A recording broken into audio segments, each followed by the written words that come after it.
Yeah. So a stressor would be any time that we have more demands than we have resources on us. So whether it's for our time or um, our how much effort we have to put forth to thinking about a project. So when we're out of balance between what we our resources internally and what's coming at us. So we each have different thresholds for what we can tolerate, and what might be a stress for one person might not phase another. So it varies quite a bit. Some people thrive with stress, and other people they feel a little bit and they just want to shut down.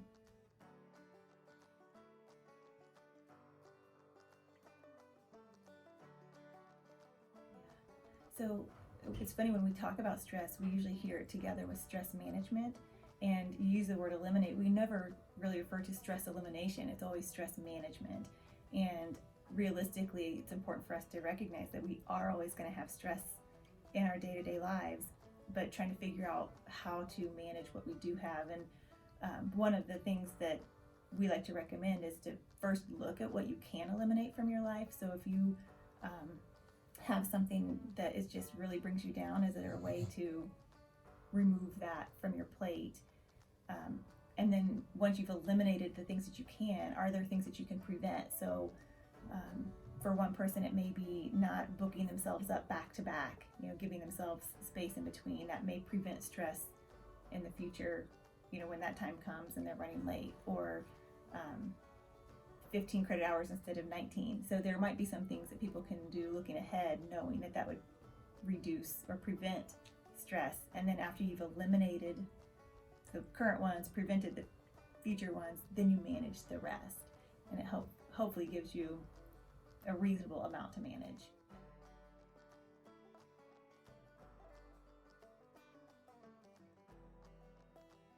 Yeah, that's a great question, because I think a lot of us think about stress and anxiety as all negative, that we want rid of it. But actually, without stress, we would never get anything done. We need to be motivated, and it takes some stress to do that. So, for some of us, when you look at that syllabus on the first day of school, you see all of that and you just immediately want to get it all taken care of, because just having that there creates enough of that anxious stress to put into action. And others, they it's going to take a lot more of feeling the heat before they get working on something. And so we think about this bell-shaped curve where performance actually increases as stress increases to a certain point, and then there's this peak zone where that is where someone might be the sharpest. But then if stress continues to go up, then performance starts to be it interferes with performance. So whether it's athletics or performance or even test taking in any way, that there is a certain amount of anxiety or stress that is helpful, because it keeps us on our toes and sharp.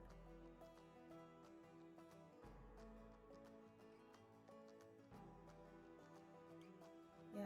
So in our line of work, we like to differentiate something that's just normal part of life from something that would be considered more pathological.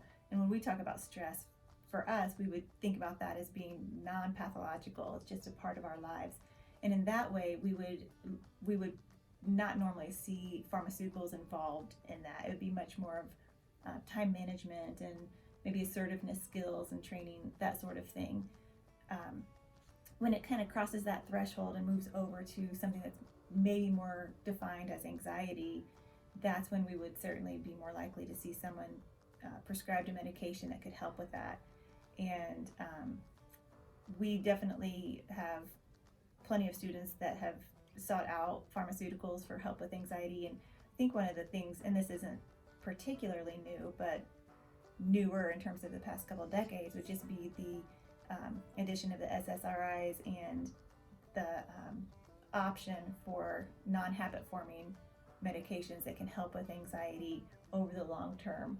So students don't necessarily need something like Klonopin or Ativan that's more habit forming, and they have the options of being able to take something more regularly and help with kind of more of that root issue as opposed to just symptomatically. So I think that has been one of the positives. I think on the flip, though, with the concern, I think, especially with the opioid epidemic and a lot more attention focused on becoming hooked on something. It has really slowed down the number of people who have maybe taken some of those fast acting medications that really do have a place and a role and can be used in the short term. They just, I think people find themselves a little bit more cautious going that route, and they may choose not to do anything just out of fear of not wanting to take something that they fear could be habit forming or addictive.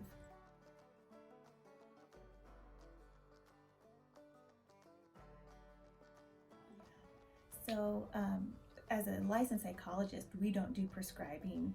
We do more of the therapy piece. And then we have our counterpart in the medical field, the psychiatrist, who would do the prescription. So, to stay within our role and our scope of services, we wouldn't be the ones that would say, hey, this is what you should go take. We would certainly be encouraging a consultation with the psychiatrist.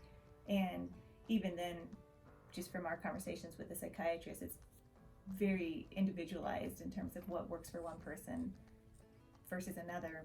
But in my realm, in terms of what's helpful, you know, we've got the therapy dog here now, and we do believe that there's a lot of value in just the connection with other people, connection with pets, and just being able to slow down the world a little bit. I know Butler students in particular are very high achieving students, and there's a lot of pressure in that, and sometimes it's hard to know, if I back off a little, am I just gonna do nothing at all? So helping students understand that if you take your foot off the gas a little bit, you're not going to end up in the gutter, you know, doing nothing at all. So working on things, self-care and just realistic expectations, looking also at people's values, like what is important to you, and if they are out of alignment, then that creates a lot of distress. So if you really value relationships, but you're, you know, with pharmacy, you've got lots of studying to do, that's going to be really distressful to feel like you can't keep up with your relationships because you're studying. And sometimes values compete with each other. You might equally value those things. So being able to talk through those and just evaluate, how can I get my needs met, and how can I have my values aligned at least as much as possible during this period of time in life when they may be out of sorts, you know, until graduation, and have more time to allow to those things that are important.